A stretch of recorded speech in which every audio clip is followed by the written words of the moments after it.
No seu pior dia, você venceria o seu pior inimigo facilmente? Para conhecer a jornada da estratégia, clique no primeiro link da descrição. O Schopenhauer tem um aforismo que eu considero genial. Ele diz que os sábios de todas as épocas falam as mesmas coisas e os tolos de todas as épocas fazem as mesmas coisas. Tá há 2000 anos a gente dizendo: olha, tem que zelar pelo bem, não pode atacar o coleguinha, não pode fazer uma PL que vai censurar o coleguinha. E aí tá há 2.400 e tantos anos, 3.000, 4.000, 5.000, 10.000 anos, uns escravizando os outros cada vez que chegam ao poder.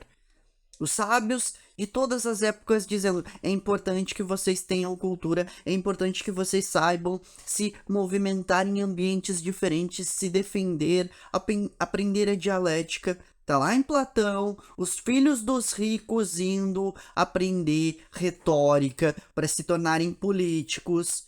Tá lá em Platão já tudo isso. Vocês devem aprender a se expressar bem. Oratória é importante, saber apresentar uma ideia importante, não ficar de fora da política é importante. Mas hoje aí os poderosos já ficaram um pouquinho mais espertos. E a gente não pode colocar na televisão isso que política é importante, hein?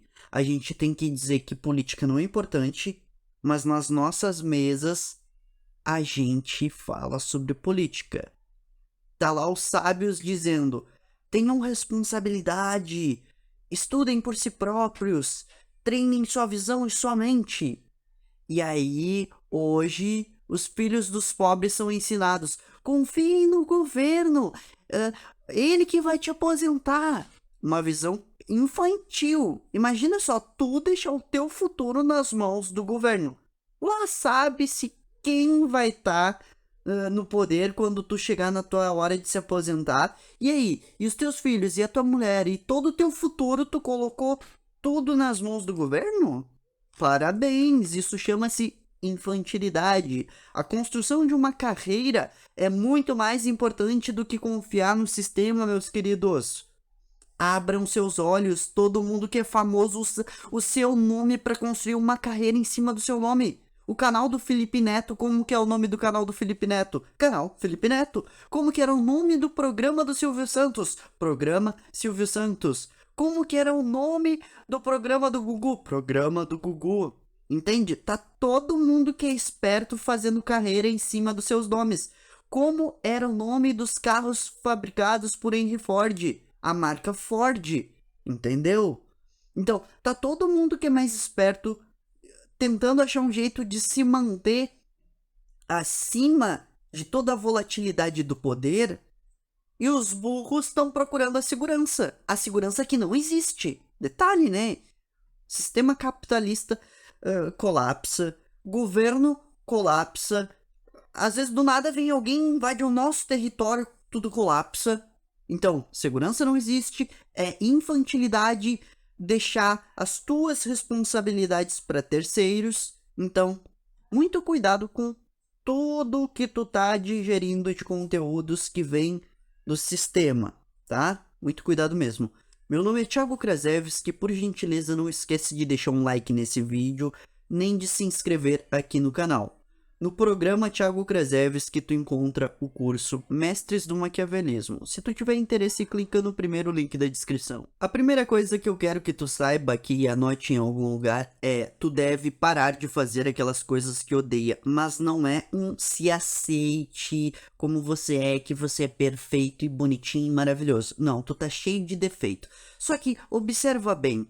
Existem umas coisas que tu precisa fazer, tipo ir conversar com pessoas, e persuadir pessoas, e vender para pessoas, e encontrar um parceiro, uma parceira romântica, e tu se odeia pelo fato de te não conseguir romper a barreira da vergonha. Portanto, o que eu quero que tu elimine aqui é parar de sentir vergonha. Aquilo que tu sabe que tu odeia não é a vergonha. O que tu odeia é o fato de não conseguir lidar com a vergonha. Por isso que tu tem que superar ela.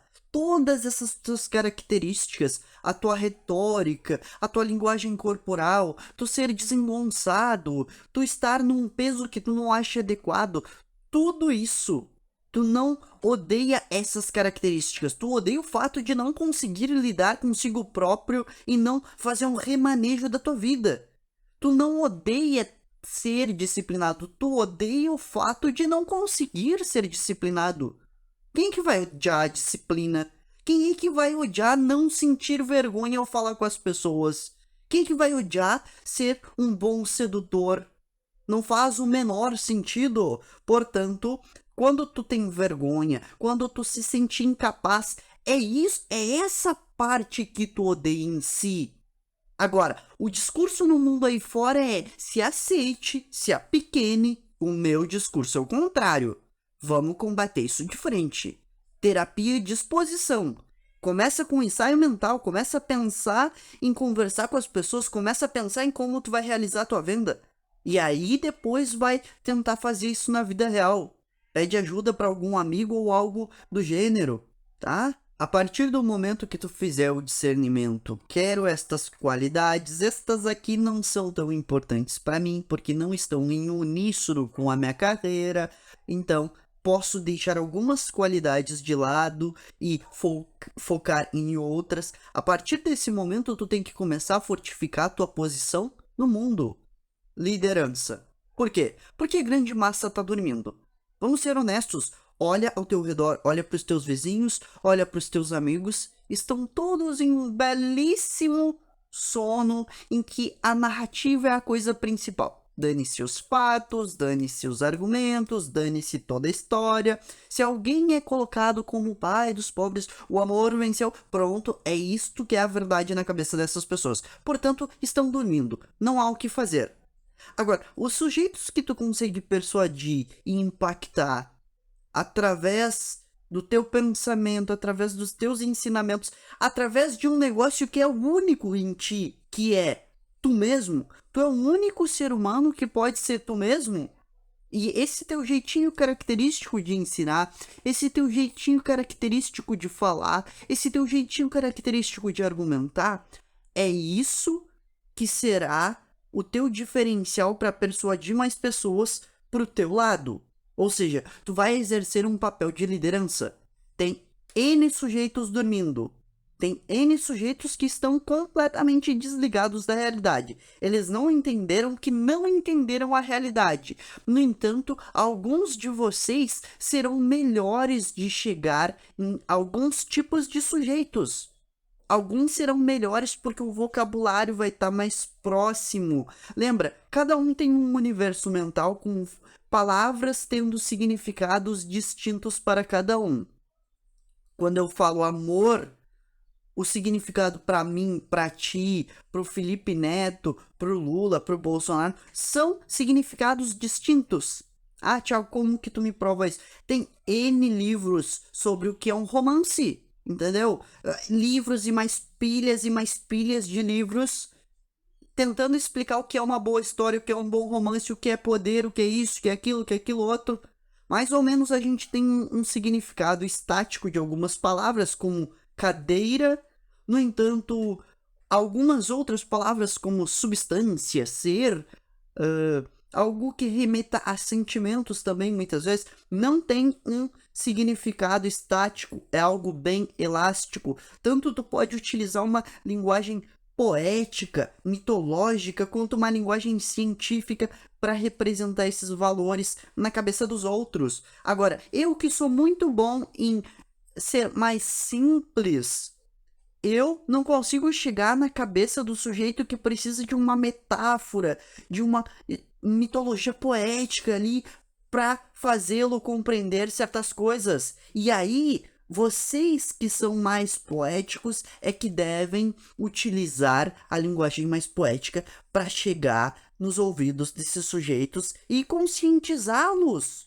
E, claro, fazê-los ajudar a você na sua empreitada, entendeu? Portanto, teu papel de liderança é fundamental. Portanto, fortifique sua posição. Retornamos aqui ao assunto de o programa do Silvio Santos Chama-se Programa do Silvio Santos.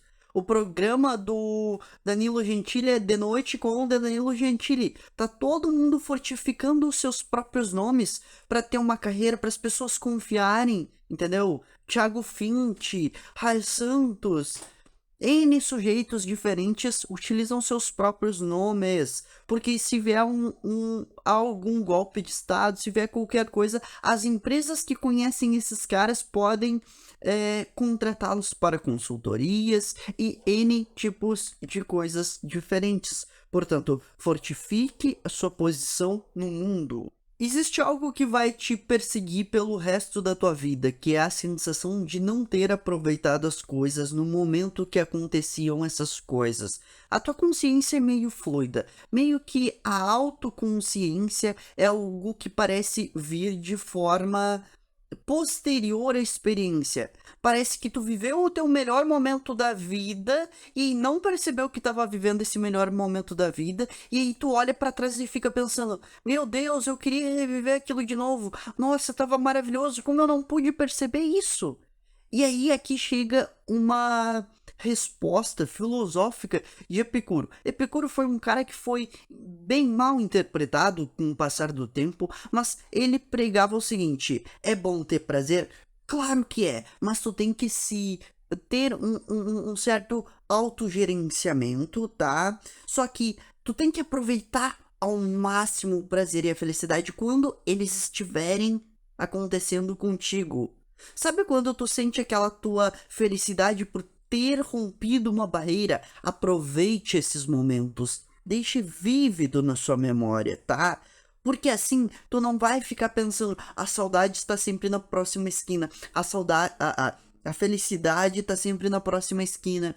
A felicidade tá nisso, naquilo. Não, tu vai sentir um pouco mais vívido o que tu experiencia como ser humano, tá?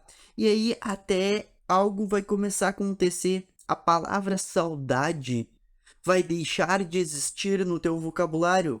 Quando tu começa a aproveitar cada vez que tu se sente feliz e começa a colocar a tua atenção nos momentos de verdade, tu não sente saudade das coisas, porque tu tá desfrutando da vida a cada segundo. Eu não sinto saudade dos meus empregos anteriores, das minhas ex-namoradas, das minhas experiências, porque eu tô sempre tendo experiências novas e parando para prestar atenção em como eu tô me sentindo enquanto experiencio essas coisas. E portanto, eu consigo não sentir falta. Eu vejo toda a fluidez da minha vida. Eu sei que tu vai dizer para mim: mas Thiago, eu tenho uma vida monótona. Isto não é verdade. Cada dia que passou, no dia posterior, tu já tem uma compreensão um pouquinho maior. Eu vou te dar um exemplo simples. Há quanto tempo que tu vive com a pessoa que tu vive? Tipo, se tu mora com os teus pais ou com a tua namorada, algum dia o assunto entre vocês acabou? Claro que não. Algum dia na tua cabeça tu pensou o seguinte: agora eu já pensei sobre tudo que tinha que pensar, hein? Acabou. Vou agora meditação, paz, cessa pensamentos. Claro que não, tu é uma máquina de se reinventar, de interpretar, de conversar, de investigar o tempo inteiro e também uma máquina de experienciar. Agora, a saudade sempre vai bater na tua porta, sempre, sempre, sempre, se tu ficar nessas de não prestar atenção no que tá vivendo. Não prestou atenção no que tá vivendo, vai olhar para trás e vai sentir saudade. Ai, lá atrás era tão melhor. Ah, mas lá antes era bem bom. Não, chega disso, tá? O mundo tá cheio de charlatão, de pessoa falsa, de pessoa amargurada, de pessoa que não compreende a realidade, que deveria ser um adolescente quando aceitou as coisas que aceitou, ou seja, não estava com o cérebro completamente formado e com uma criatividade exagerada e com falta de domínio de si próprio para frear impulsos e, portanto, não conseguia discernir perfeitamente, e aí aderiu a alguma ideologia. Então, o mundo tá cheinho de falsidade. É nosso trabalho combater a falsidade. Combata a falsidade no mundo. O mundo não precisa de mais sujeitos covardes, porque já existem N tipos de sujeitos covardes. Olha quantos sujeitos se aproveitam da ingenuidade de pessoas pobres para dizer: votem em mim que eu vou ajudá-los. Aí, estando no cargo, o sujeito comete os maiores esquemas de corrupção de toda a história. Isso é se aproveitar da bondade dos outros. E nós, pessoas boas ou pessoas que têm discernimento, pessoas com um pouquinho mais de sabedoria, não podemos aceitar isso. Há dois tipos de sábio: o sábio que trabalha para o bem e o sábio que trabalha para o mal. Nós não podemos ser sábios que trabalham para o mal. Tu tem que ser muito esperto, sim, para praticar o mal. Tu tem que ter uma coragem enorme para praticar o mal. Mas, sabendo que os resultados de praticar o mal são toda uma sociedade desestruturada, todo mundo se ferrando, todo mundo reclamando, isso não é positivo. Não podemos permitir isso, que uma classe de sujeitos com intenções malignas subjugue todo um povo, toda uma nação. Não. Nós temos que se levantar contra os maldosos. Eu não estou falando aqui de absolutamente nada fora da lei. Fazê-los pagar por seus crimes. Senão, eles farão nós pagar pelos crimes que eles inventarem que a gente cometeu. Entendeu? Nós devemos enfrentar a falsidade no mundo, senão os falsos vão nos prender por crimes que a gente não cometeu. E a gente os deixou impune por crimes que eles cometeram por nossa bondade. Não, justiça é o senso das proporções. Cometeu crime, tem que ir preso. Ponto. Independente do lado, independente da orientação, independente do grau de conhecimento, faculdade, nada. Cometeu crime, prisão. Senso das proporções é justiça. Claro, cometeu crime é prisão, se precisar de prisão. Em alguns casos é necessário multa, outros serviço voluntário, né? Tudo de acordo sempre. O importante é, nós, pessoas de bem, devemos enfrentar a falsidade no mundo. Porque quando a gente se torna omisso, a gente vai criar N tipos de problemas, cara. N tipos de problemas. Para nós mesmos. Nossos filhos pagarão pela nossa omissão.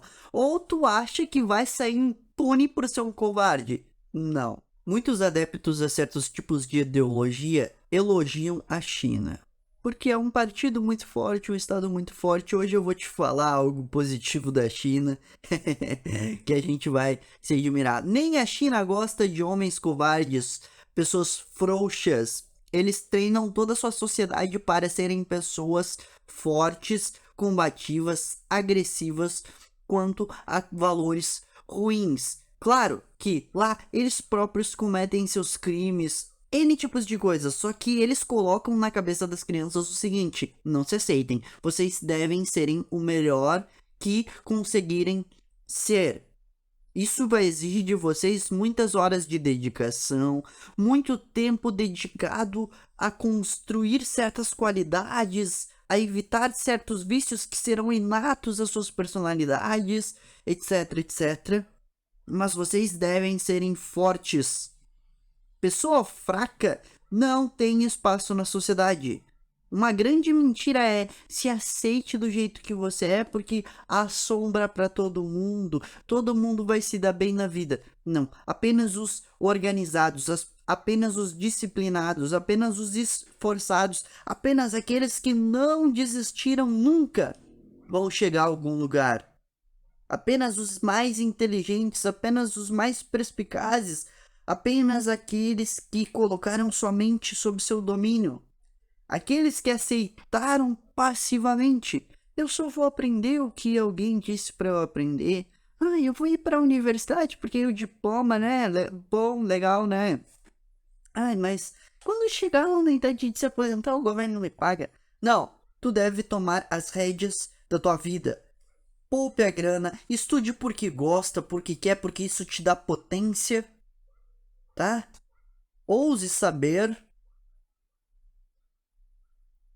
Faça as coisas porque a tua consciência determinou que existe um caminho em que tu é dono de si e não escravo.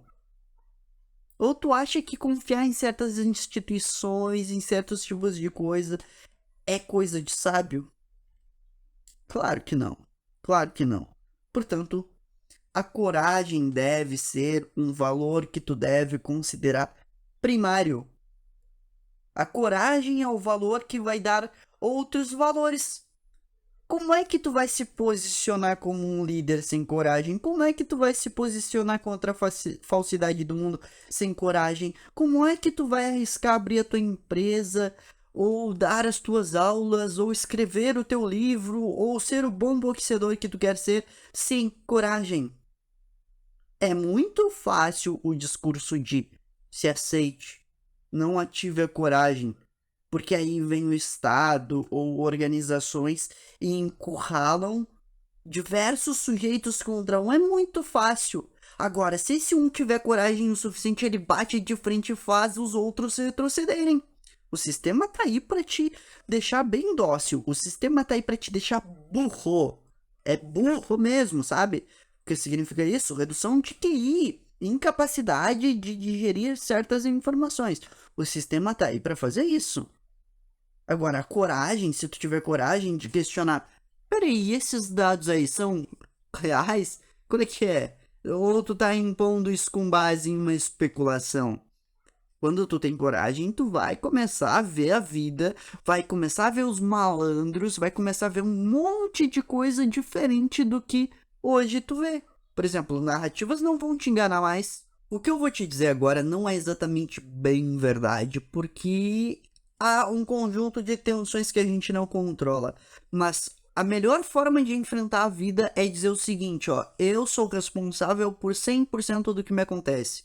Quando tu adquirir este modus operandi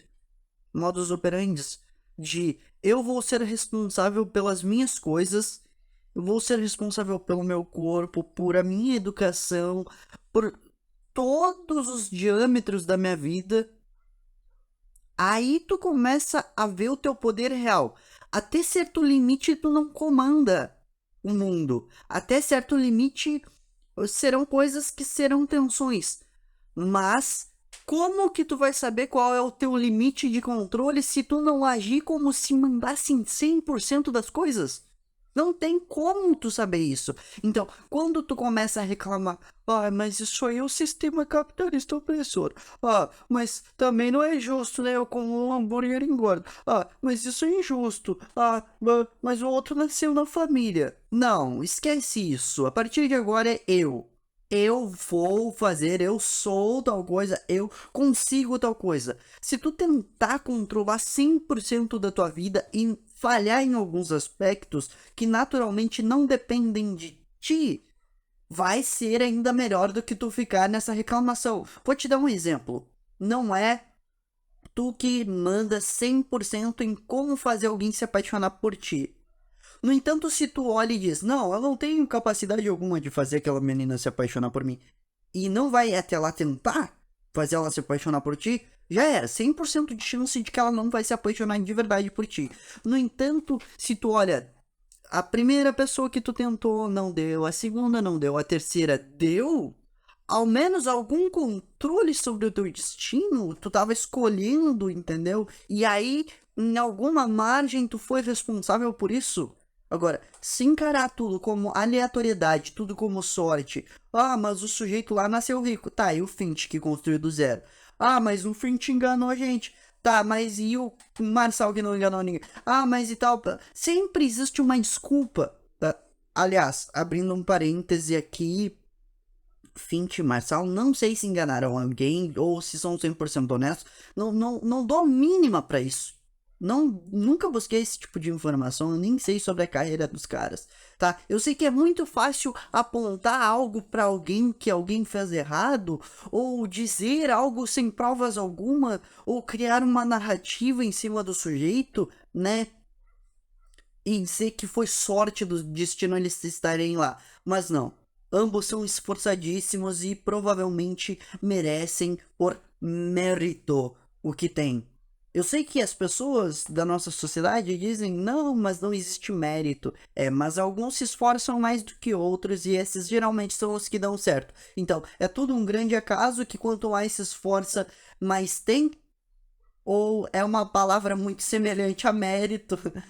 A gente pode criar uma palavra nova que não seja mérito, tá? Só que assim, a sociedade, em especial quem aderiu ao marxismo, diz que mérito não existe.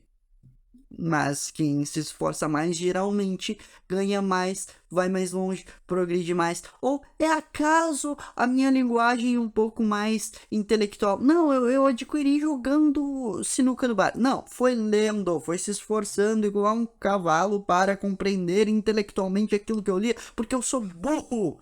Não conseguia compreender de primeira e ficava pensando, até conseguir compreender e digerir o conteúdo, tá? Sartre diz que a existência precede a essência. A nossa essência não existe, aí nós existimos, aí a gente cria a nossa própria essência. Esse raciocínio tá errado, porque a posição metafísica vai estabelecer que toda informação que sempre existiu já existia antes e sempre existirá. Não dá para criar nem destruir informação. Então, em algum momento, arquetipicamente, como possibilidade, a nossa essência existia antes da nossa existência, porque não é possível uma existência sem uma essência, sem um arquétipo primordial, sem antes existir o elemento constituinte, arquetípico daquilo, que a gente pode chamar aqui de essência. Portanto, há coisas que são inatas, que vêm da nossa essência e não da nossa existência, como por exemplo, um certo instinto de progresso, um certo instinto de defender aos outros. Tudo isso, se tu não é criado em uma cultura que não valoriza isso e tu tem, provavelmente é porque tu tá em uníssono com a tua natureza. Para te observar a tua natureza, tu tem que olhar sempre para os antigos. Lá, quando não existia cultura de nenhum tipo, nem socialista, nem capitalista, nem nada disso, que não existiam bibliotecas de livros para nos enviesar, que não existiam computadores, filmes, N coisas, os caras estavam falando de honra, de ser sólido, de ser competente, de ser inteligente, de fazer o discernimento das coisas. Creio eu, esta ser a essência do ser humano. Buscar fazer a melhor escolha possível. Aquela escolha que é tu que deve fazer. Viktor Frankl diz que o propósito da vida é tu encontrar aquela coisa que é tua, que é única, que ninguém te substitui. Ninguém te substitui na tua família, ninguém te substitui nos teus objetivos. Então, portanto, essa é a tua essência, aqueles teus objetivos primordiais, aquelas coisas que contribuem para o bem da humanidade. Entende? Gostando desse vídeo, não esqueça de se inscrever aqui no canal e nem de deixar seu like nele, que é muito importante.